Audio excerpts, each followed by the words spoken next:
감사하신 주님, 하나님을 떠나 하나님도 하나님의 지혜도 알지 못하고 하나님께서 저희를 위해서 계획하신 아름다운 삶도 알지 못한 채 망가지고 왜곡되고 뒤틀린 삶을 살면서 고통 속에서 인생길을 걸어갈 뻔했던 저희들을 하나님의 자녀로 불러주신 것을 감사합니다. 예배의 자리로 불러주신 것을 감사합니다. 저희들에게 하나님이 계획하신 그 삶을 살 수 있도록 지혜를 공급하시고 저희에게 깨닫게 하시고 저희를 가르쳐 주심을 감사합니다.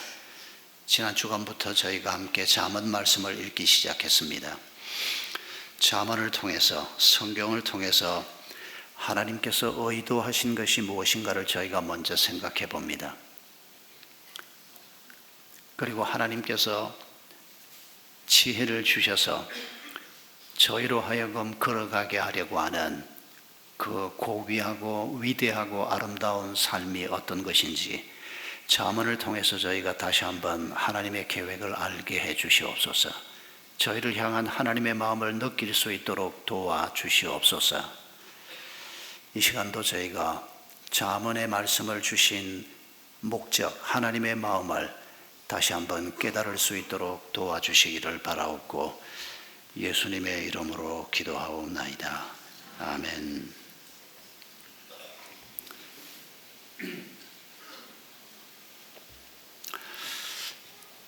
몇 년 전에 제가 피닉스를 방문했을 때 기억이 이번 주간에 계속해서 많이 떠올랐습니다.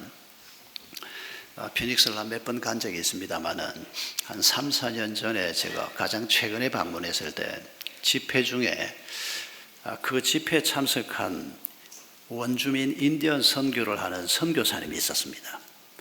처음 만나는 분인데 만나고 보니까 이분이 고향 선배였습니다. 저보다 3년 선배였습니다. 뜻밖의 곳 장소에서 뜻밖의 사람을 만나서 굉장히 좋은 교제를 나누었는데 이분이 저한테 뭐라고 얘기를 하는 거 하니까 제가 집회를 가면 집회에 대한 긴장도 그렇거니와 피곤하기도 하고 뭐 여기저기 돌아다니면서 이래 뭐 둘러보고 하는 걸 잘 하지 않습니다. 그리고 뭐 가봐야 또 별것도 없고.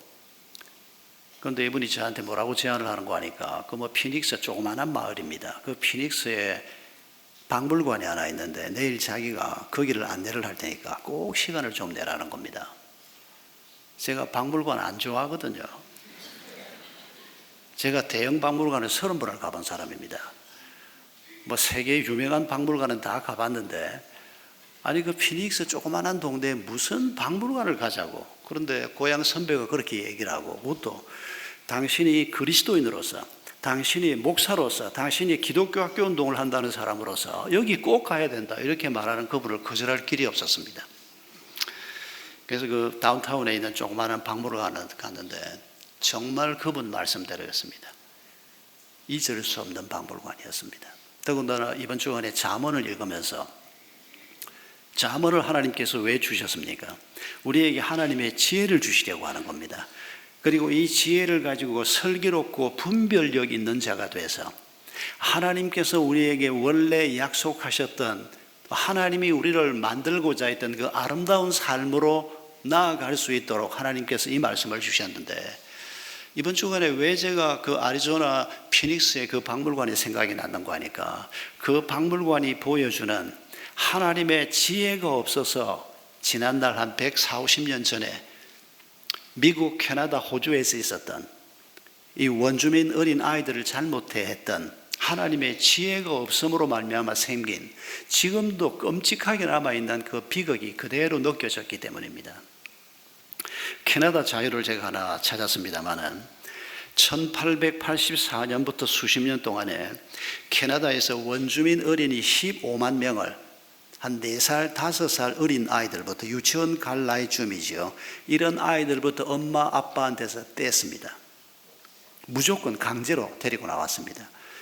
그리고는 이 아이들을 기숙학교로 보내서 엄마 품으로 방학이 돼도 보내지 않고, 왜냐하면 보내면 다시 또 뭐 우상을 섬기고 이상한 거 배우고 기숙학교에 이 어린 아이들을 데려다 놓고 이 아이들을 그들이 입고 있는 옷 다 버리게 하고 그들이 쓰는 언어 못 쓰게 하고 영어를 가르치고 성경을 가르치고 기독교 문화를 가르치고 서양 문화를 가르치면서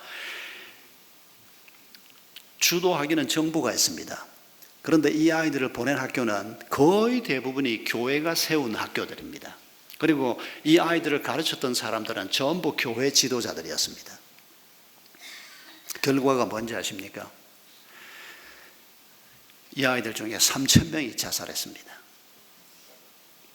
미국 자료는 제가 구하지를 못했는데 그 피닉스에 있는 그 원주민 박물관에서 제가 가장 인상적으로 지금도 눈을 감으면 떠오르는 사진이 큰 사진이 뭔고 하니까 미국에서 그렇게 자살한 아이들의 묘지였습니다. 웬 묘지 사진을 이렇게 크게 붙여놨나 하고 보니까 밑에 그렇게 써놓은 겁니다. 그렇게 끌려간 아이들이 죽어야 엄마 아빠한테 갈 수 있다. 그래서 아이들이 목숨을 끊기 시작한 겁니다. 캐나다에서만 3,000명이었습니다. 미국은 아마 그보다 숫자가 훨씬 많을 겁니다. 몇 년 전에 캐나다의 기숙학교 생존자 1,000명이 힘을 합쳐서 정부를 대상으로 집단 소송을 냈습니다. 결국 법원에서 정부로 하여금 427억 8,300만 원의 배상금을 지불하게 했습니다. 그리고 이 배상금의 상당한 부분을 교회로 하여금 내게 했습니다. 교회가 그 범죄에 정부와 함께 참여했기 때문에 그 교회 중에 캐나다 경우에는 영국 성공회가 아마 가장 규모가 컸던 모양입니다.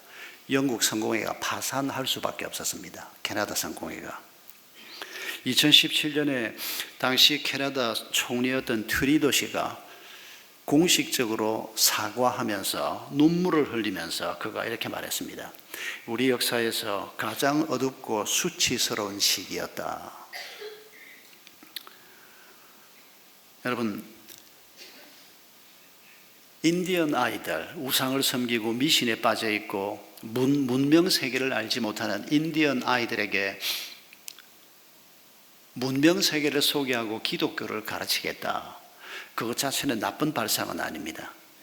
그런데 그 어린 아이들을 원하는 사람들만 데리고 오는 것도 아니고, 그리고 그 아이들이 뭐 방학이면 엄마 아빠한테 돌아갈 수 있게 하는 것도 아니고, 엄마 아빠하고 그 문화하고 완전히 단절시켜 놓고 그 어린 아이들을 기숙사 학교에 박아놓고 신체적으로, 정서적으로, 심지어 성적으로 학대하는 사람들이 모인 곳에 그런 일이 반드시 생깁니다.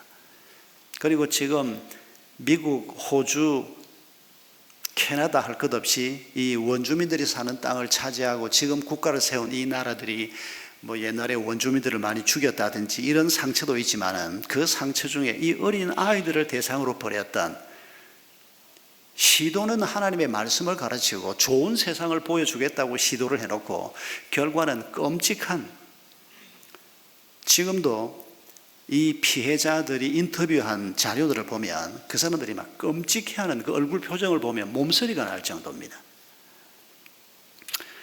그래서 그런 반성을 해보는 겁니다. 150년 전에, 140년 전에 그때 정부 관리들이나 이 종교 지도자들, 정부 관리들도 그리스도인들이 굉장히 많았습니다. 그 무렵만 해도.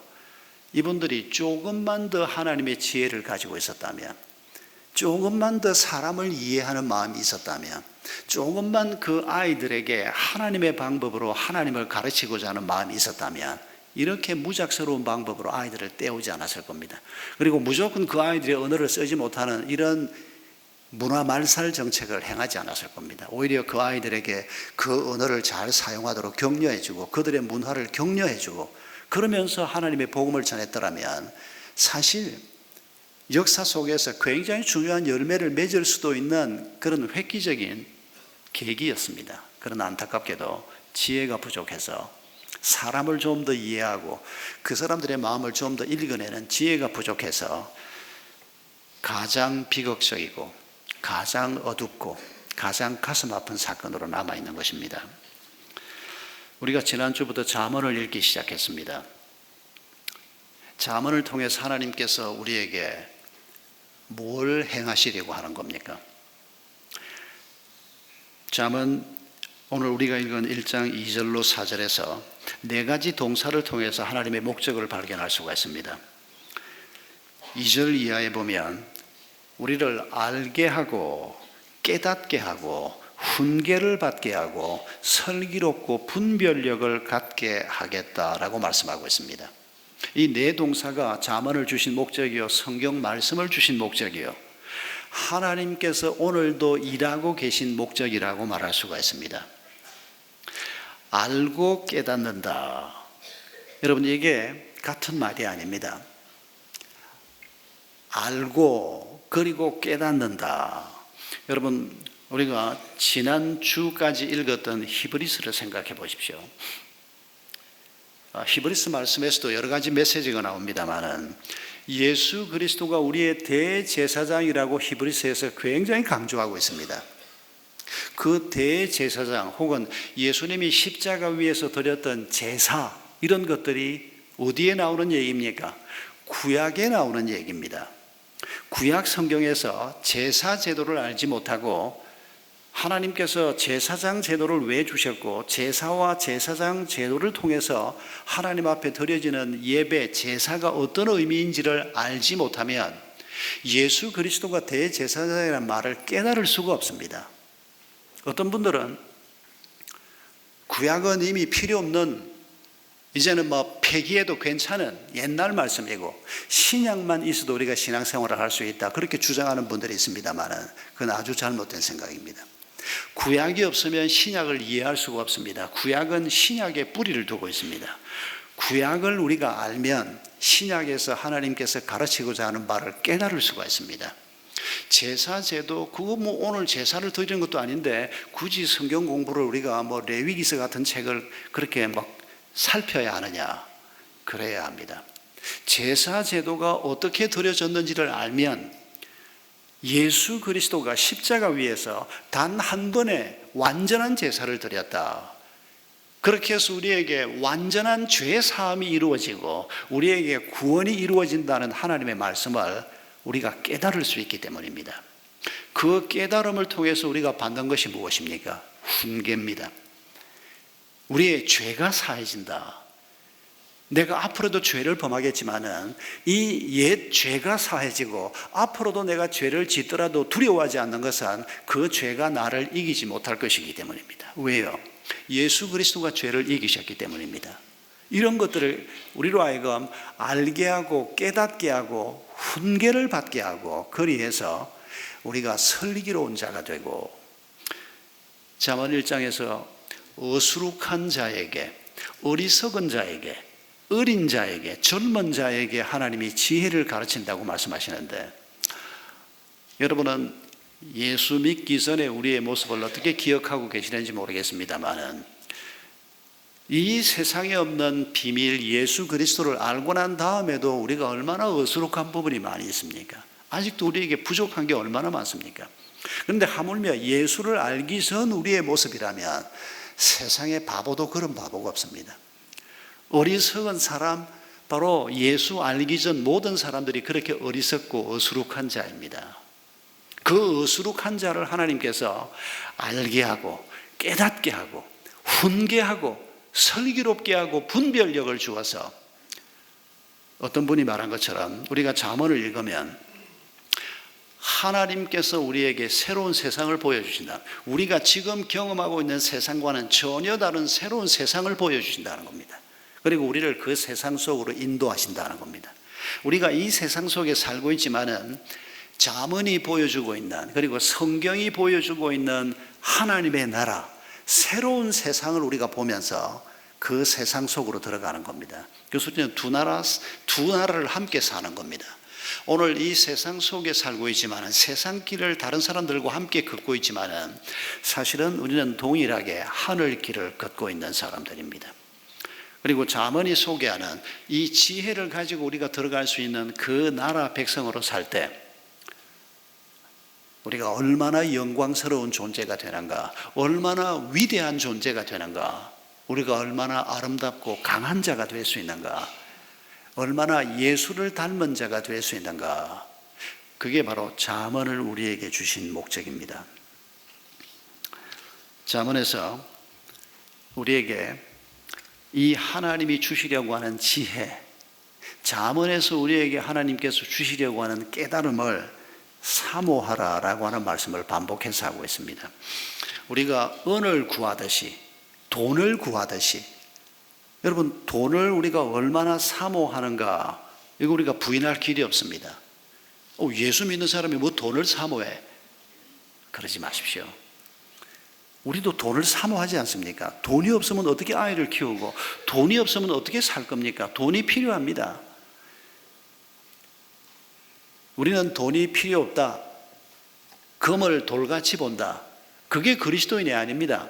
그리스도인은 하나님이 축복으로 물질도 줄 수 있지만은 그 물질보다 더 중요한 가치가 있다는 것을 아는 사람이지, 무조건 돈을 무시하는 사람은 아닙니다.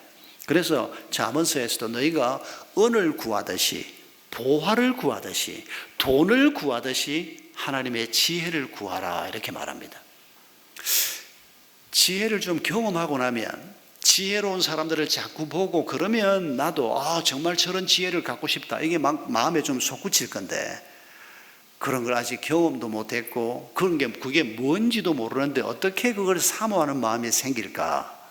이게 참 우리에게 과제라고 말할 수가 있습니다.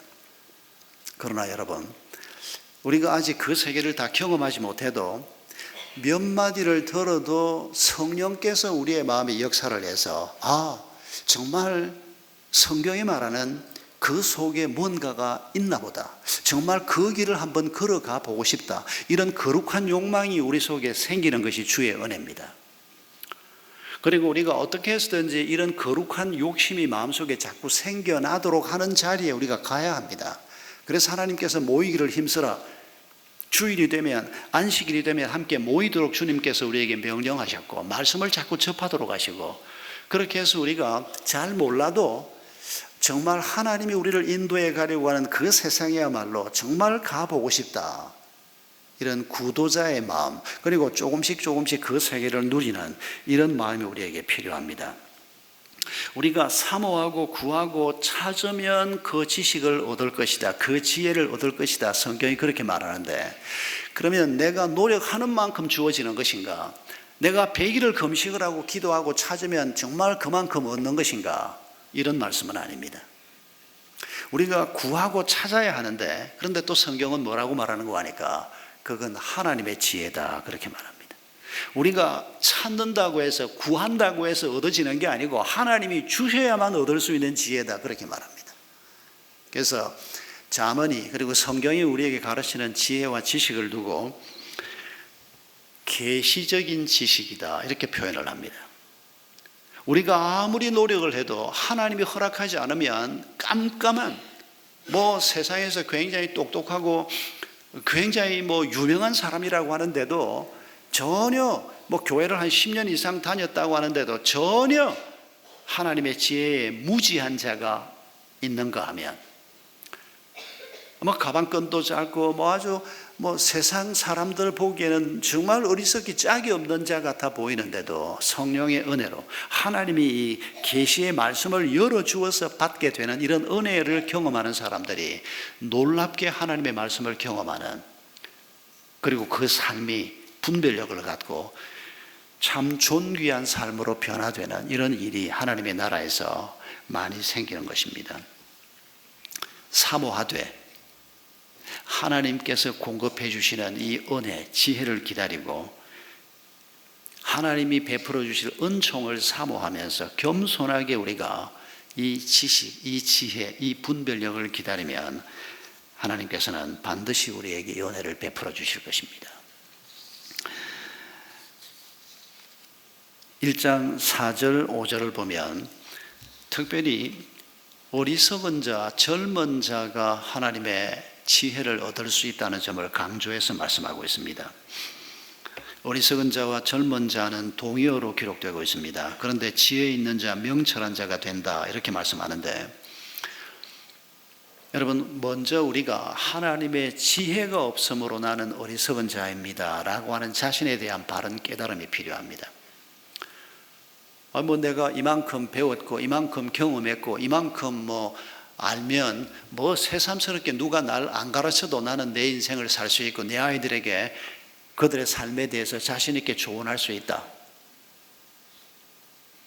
그런 분이 오늘 이 자리에 아무도 없기를 바랍니다.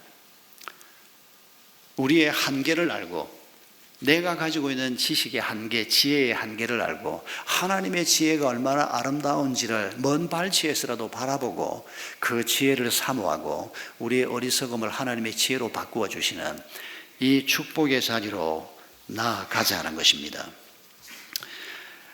1장 8절 9절에서 아이들아 아버지의 훈계를 잘 듣고 어머니의 가르침을 저버리지 말라. 진정히 이것은 머리에 쓸 아름다운 관이요 너의 목에 걸 목걸이다 라고 말하고 있습니다. 그런데 부모된 여러분, 가슴이 철렁하지 않습니까?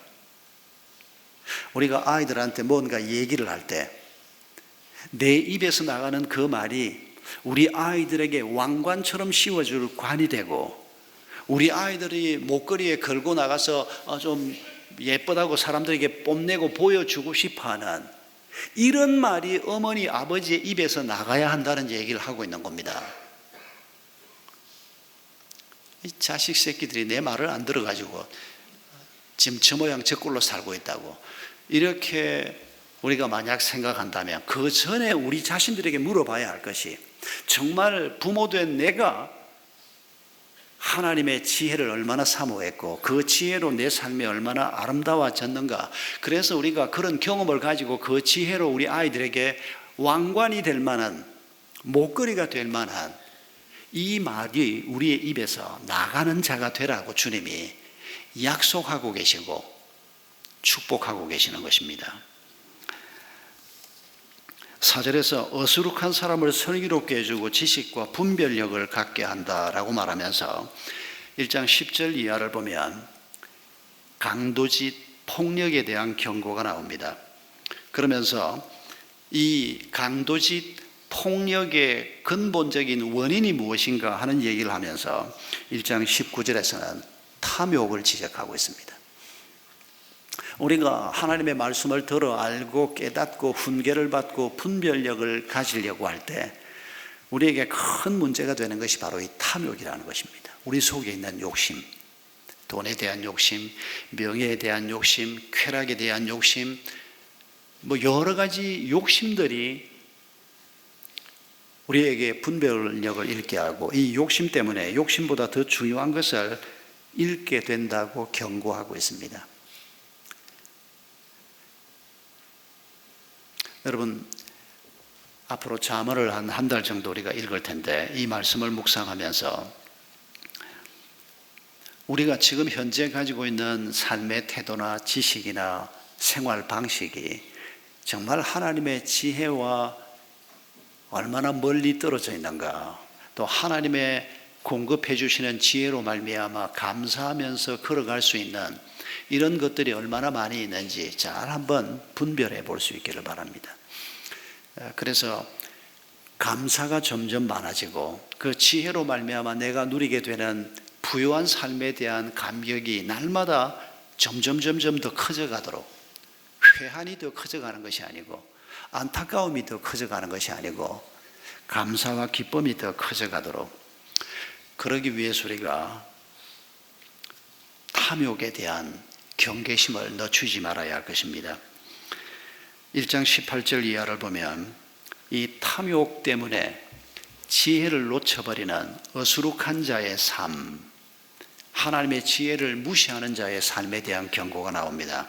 오늘 우리가 읽은 본문 속에도 나옵니다마는 1장 18절에 아주 끔찍한 경고가 나옵니다. 제 피를 흘리고 제 목숨을 잃을 것이다 라고 말합니다. 1장 19절에서는 재물 때문에 재물보다 훨씬 더 귀한 목숨을 잃게 된다고 지적하고 있습니다. 돈이 중하냐 목숨이 중하냐라고 물으면 돈이 더 중하다고 말할 사람이 과연 있을까요? 목숨이 얼마나 소중한 것인지 모르는 사람이 누가 있겠습니까? 그런데 실제 삶 속에서 우리가 생활하면서 살아가면서 심지어 믿음도 있다고 하면서도 훨씬 더 중요한 가치를 놓쳐버리고 덜 중요한 것 때문에 중요한 것들을 다 놓쳐버리는 이런 일을 우리가 많이 저지른다는 것입니다. 건강을 잃어버린다, 목숨을 잃어버린다, 가정을 잃어버린다. 친구를 잃어버린다. 하나님을 잃어버리고 믿음을 잃어버린다. 이런 일들이 우리에게 벌어지지 않습니까? 그런데 주로 그 일이 무엇 때문에 벌어집니까? 탐욕 때문에 벌어진다는 것입니다. 이 탐욕에 대한 경계를 우리가 늦추지 않으면 우리가 지혜를 비웃는 자가 됩니다. 그렇게 살아봐 돈이 벌어지나. 저도 평생 돈 안 되는 삶을 살아보고 있습니다만 가끔씩 그런 생각을 해볼 때가 있습니다. 이 교인들이 사업을 시작하거나 또 이런저런 일을 하고 있는 걸 가까이 가서 보면서 같이 예배도 드리고 교제하면서 나도 이런 일을 했으면 나도 돈 좀 벌었겠다. 이렇게 제 마음이 약간 끌리는 그 종목이 있지 않습니까? 가끔씩 그런 생각을 해봅니다. 내가 만약에 신학교를 안 가고 이 길로 갔으면 요건 내가 좀 잘 해봤겠다. 제가 사람들과의 관계 이런 것들 이렇게 걸어가면 내가 요쯤까지는 가 있겠다. 이 나이에 개척교회 목사로 있지 않고 요쯤까지 가 있겠다. 가끔씩 이런 상상을 해볼 때가 있습니다. 그러나 후회해 본 적은 없습니다. 가끔씩 그런 상상을 해보지만은 목사가 돼서 이 돈 안 되는 길을 걸으면서 그런데 성도들이 변화되는 걸 옆에서 하나님께서 행하시는 걸 옆에서 지켜볼 수 있고 기독교 학교 운동을 하면서 하나님께서 행하시는 일을 가까이에서 지켜볼 수 있는 이건 돈을 벌어서 기쁜 것하고는 또 다른 놀라운 하나님의 축복인 것을 경험합니다. 제가 박완서 씨를 좋아하는데 얼마 전에 박완서 씨가 쓴 글 중에서 일상의 기적이라는 글을 하나 읽었습니다. 아주 재미있는 글이었습니다. 이분이 아파서 병원에 갔다는 겁니다. 심각한 상황인 줄 알고 걱정을 많이 했는데 다행히 의사가 별거 아니라고 앞으로 건강 조심하면서 이렇게 살아라. 그런 얘기를 듣고 돌아왔는데 이제 몇 가지 자료를 가지고 이분이 이렇게 얘기를 합니다. 이제 이 박완서 씨가 제공한 자료입니다.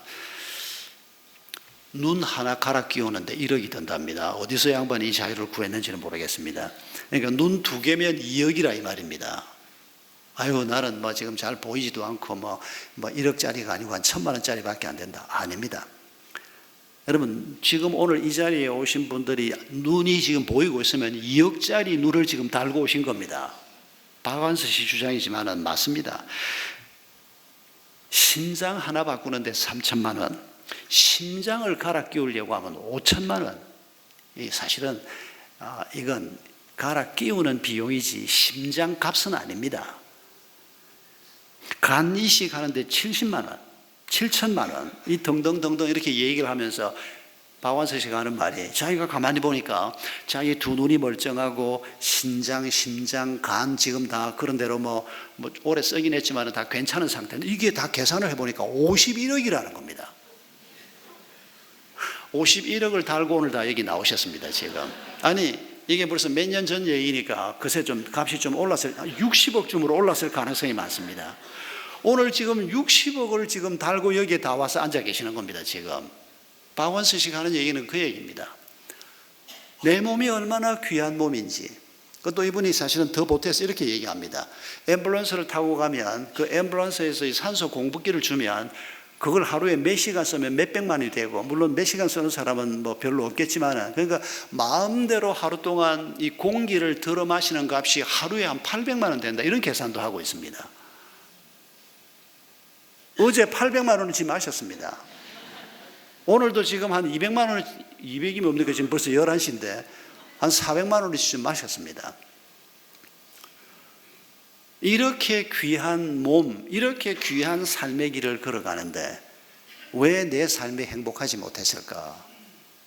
과욕 때문이었다. 박완서 씨가 그 얘기를 그의 글에서 하고 있습니다. 욕심 때문이었다. 작가가 가지고 있는 욕심이 뭔지 짐작이 됩니다. 맞아. 정말 참 영혼을 닮은 글을 써서 그 글을 읽고 사람들이 충격을 받고 변화가 되고 돈도 좀 벌면 더 좋고, 작가들은 작가들대로 욕심이 있지 않겠습니까? 그런데 그런 욕심 가지고 글을 쓰다 보니까 건강을 잃게 되기도 하고.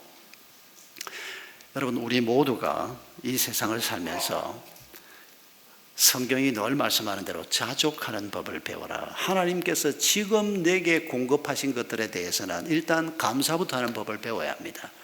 나는 51억이 아니고 눈이 하나 시원찮아서 나는 50억밖에 안 된다고 할지라도 그것 때문에 우리가 슬퍼하고 고통을 당하기보다 지금 내게 주어진 것 때문에 감사하는 것도 성경에서 가르치는 아주 중요한 지혜인 것을 알 수 있습니다. 그리고 잠언에서 특히 1장 20절에서 우리에게 말씀하고 있는 이 말씀이 굉장히 도전적입니다. 지혜가 길거리에서 부르며 광장에서 그 소리를 높이며 시끄러운 길머리에서 외치며 성문 어귀와 성 안에서 말을 전한다. 지혜가 도처에 있다는 겁니다. 이스라엘 사람들입니다. 하나님의 백성들입니다. 벌써 몇백 년 전에 조상들에게 하나님의 율법을 주시고 이 율법을 전하는 사람들이 이스라엘 공동체 안에 많이 있지 않습니까?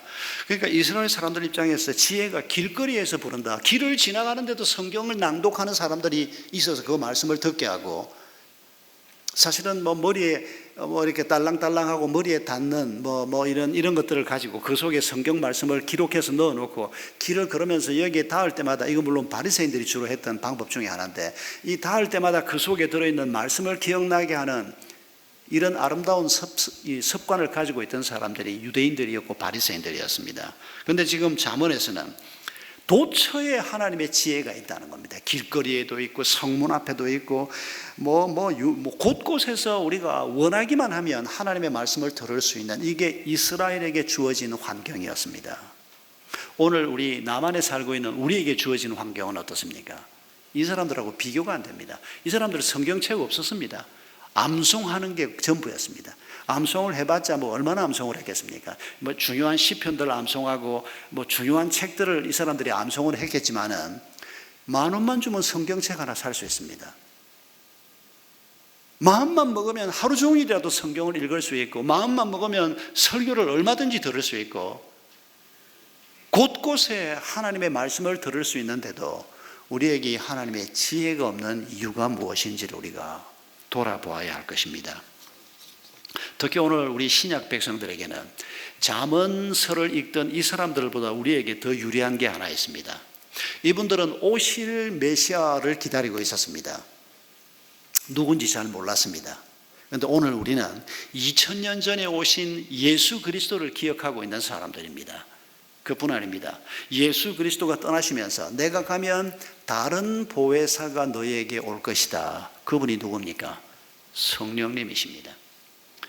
요한복음 14장 15장에서 말씀하지 않습니까? 성령께서 보혜사로 오셔서 우리에게 예수 그리스도와 진리를 가르쳐 주시고, 그분이 말씀한 것을 생각나게 해주시고, 우리에게 평안을 주시고, 세상이 알지 못하는 평안입니다.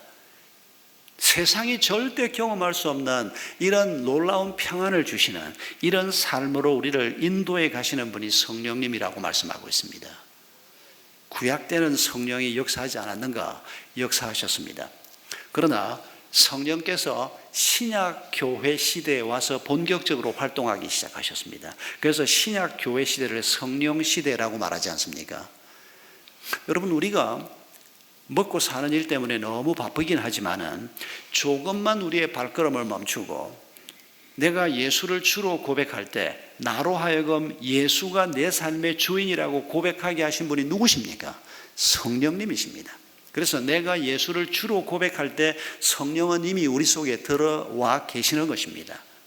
이분하고 어떻게 하면 좀 더 친해질까? 어떻게 하면 이분의 음성을 내가 좀 더 들을 수 있을까? 어떻게 하면 이분이 내 길을 인도해가는 이 지혜의 길을 내가 걸어갈 수 있을까? 그래서 하나님이 우리가 그렇게 됐으면 하는 그런 사람의 모습, 예수 그리스도가 우리의 모범입니다마는 그런 사람의 모습, 그런 가정의 모습, 그걸 우리가 사모하는 마음을 가지고 앞으로 잠언을 읽으시면서 우리의 영혼이 즐겁게 되시기를 바랍니다. 2장 10절에 나오는 말씀입니다. 2장 11절에 말씀을 통해서 얻게 되는 분별력이 우리를 지켜주고 그 지혜로부터 얻는 명철이 우리를 보살펴주는,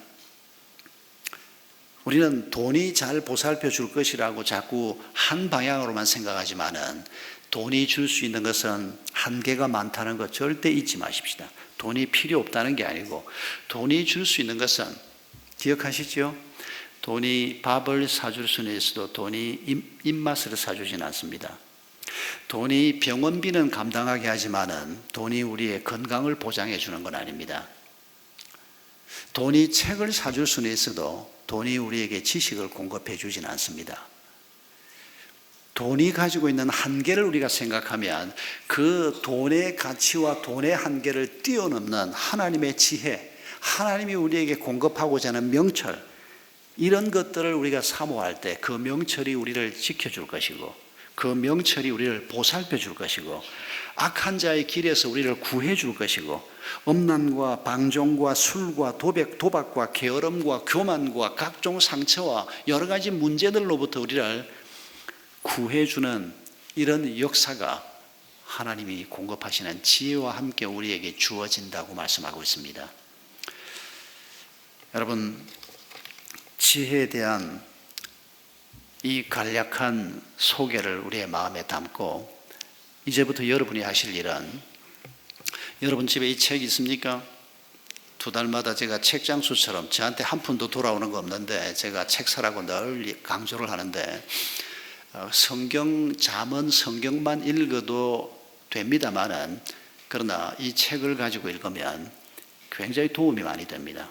이 해설을 하신 분들이 굉장히 해설을 잘하고 있는, 어떤 책보다 해설을 잘하고 있습니다. 그래서 우리가 몇 년 전에 이 책으로 바꾸었습니다. 여러분, 말씀을 생각할 때 기대가 늘 넘치기를 바랍니다. 이 말씀을 묵상할 때 하나님께서 내게 얼마나 아름다운 것들을 공급할 것인가, 그것 때문에 우리 가정에 어떤 축복이 임할 것인가, 내 삶에 어떤 변화가 있을 것인가, 이런 기대를 가지고 즐거움을 바라보면서 하나님의 지혜를 구하고 이번 한 주간도 하나님의 지혜로 말미암아 하나님의 뜻을 이루는 자로 사는 축복이 있기를 바랍니다. 3000년 전에 하나님께서는 잠언의 말씀을 주셔서 사람들의 삶 속에서 하나님의 뜻이 이루어지는 일을 원하셨습니다. 오늘은 우리에게 이 말씀을 주셔서 또 한 주간 동안 하나님의 뜻을 이루는 자가 되기를 원하십니다. 우리 함께 찬송하겠습니다. 불편하지 않으